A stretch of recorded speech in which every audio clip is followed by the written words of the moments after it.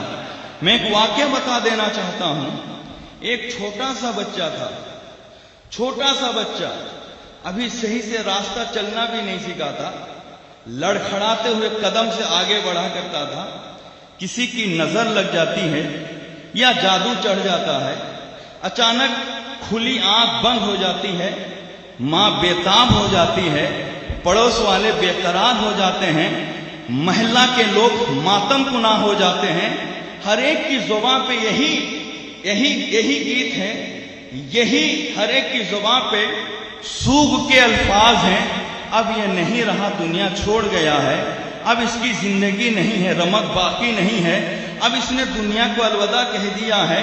ہر ایک نے ہی کہا، ڈاکٹر نے نبض ٹٹولا، کہا اب نہ رہا، ماں نے نبض ٹٹولی، کہا اب کہی اب نہ رہا، بھائی نے ہاتھ پکڑا، کہا بھائی نہ رہا، دوست نے ہاتھ پکڑ کر کہا میرا دوست نہ رہا، ڈاکٹر نے کہا میرا پیشنٹ نہ رہا، ماں نے کہا میرا بیٹا نہ رہا، باپ نے کہا میرا خون جگر نہ رہا۔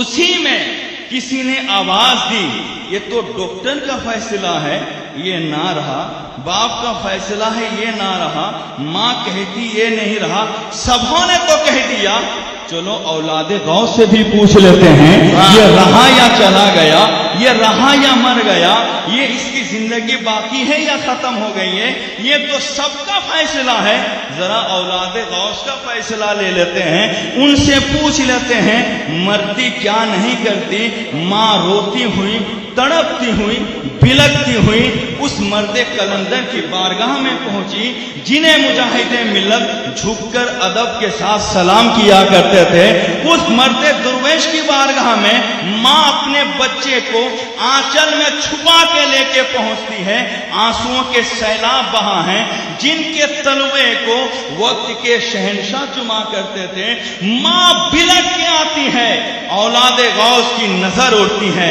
اور کہتی ہے کہ اولاد غوث کی نظر اڑتی ہے اور کہتے ہیں اولاد غوث اعظم کیا ہو گیا، بے تاب کیوں ہو، بے قرار کیوں ہو، بے چین کیوں ہو، اس طرح رو کیوں رہے ہو؟ ماں کہتی ہے میں کیا کروں، ڈاکٹر کہہ رہا ہے میرا لاڈلا نہ رہا، پڑوس والے کہہ رہے ہیں میرے لگتے جگر نہ رہیں، آپ فیصلہ کر دیں میرا لگتے جگر رہا یا چلا گیا، میری نور نظر رہے، میرے نور نظر رہے یا چلے گئے، جگر کے ٹکڑے رہے یا کٹ گئے۔ اس اولاد غوث نے نگاہیں کو ڈال کر کہا تیرا بیٹا بھی مرا نہیں ہے، تیرے بیٹے کو دین کا بہت کام کرنا ہے، لمبا وقت زندہ رہنا ہے، یہ کہتے ہیں، سرسوں لیتے ہیں، دم مار کے کہتے ہیں لے جاؤ اپنے چولہے میں ڈال دو، لوگوں نے اس سے بیان کیا چولہے میں سرسوں ڈالنا تھا، وہ بیٹا آنکھ کھول کے دنیا کو بتا دیا زمانے والوں تم مردہ کہتے ہو، اولاد غوث نے زندہ کہہ کے اللہ نے زندگی عطا کر دی۔ زور سے بولو سبحان اللہ، مچل کے بولو سبحان اللہ۔ زمانے نے کہا مر گیا، ڈاکٹر نے کہا مر گیا، اولاد غوث نے کہا زندہ ہے، اللہ نے زندگی عطا کر دی، ایسی زندگی عطا کر دی وہ بیٹا سیاست کے میدان میں جاتا ہے لاجواب نظر آتا ہے، کالج میں جاتا ہے لاجواب